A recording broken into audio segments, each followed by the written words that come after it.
সব জায়গাতেই বাড়ছে মশার উপদ্রব। ডেঙ্গু পরিস্থিতির খবর জানবো মাদারীপুর থেকে। সবশেষ তথ্য নিয়ে যুক্ত হয়েছেন সাগর হোসেন তামিম। তামিম, হার্টের যত্নে বিশ্বসেরা ক্যানোলা তেল এখন বাংলাদেশে।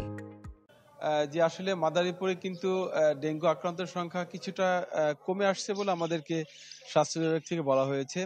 আমি যদি বর্তমানে পরিসংখ্যানটা বলি, এটি মাদারীপুরের যে সরকারি হাসপাতালগুলো রয়েছে, এখানে কিন্তু গত ২৪ ঘন্টায় নতুন করে ১২ জন রোগী ভর্তি হয়েছে এবং এ পর্যন্ত মাদারীপুর জেলায় ডেঙ্গু আক্রান্ত হয়েছে ১,১৬৬ জন। এর মধ্যে ১,১৫১ জন কিন্তু চিকিৎসা নিয়ে বাড়ি ফিরেছেন এবং একজন কিন্তু এরই মধ্যে মারা গিয়েছে বলে স্বাস্থ্য বিভাগ থেকে আমাদেরকে বলা হয়েছে।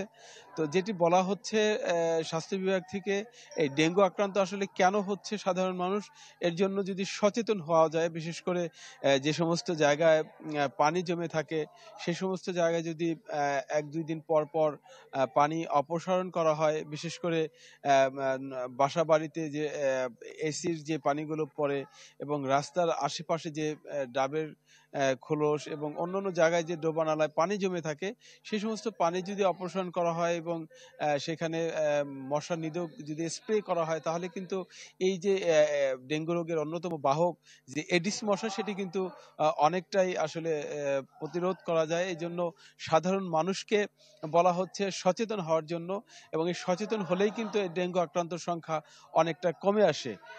আসলে মাদারীপুর জেলাতে কিন্তু এবছরের জানুয়ারি থেকে এ পর্যন্ত বেশ অনেকেই এই ডেঙ্গু রোগে আক্রান্ত হয়েছে। স্বাস্থ্য বিভাগ থেকে মাদারীপুর সদর হাসপাতাল সহ যে সরকারি হাসপাতালগুলো রয়েছে, সেখানে কিন্তু ডেঙ্গু আক্রান্তদের জন্য একটি ইউনিট খোলা হয়েছে এবং সেখানে কিন্তু এই ডেঙ্গু আক্রান্তদের চিকিৎসা দেওয়া হয়।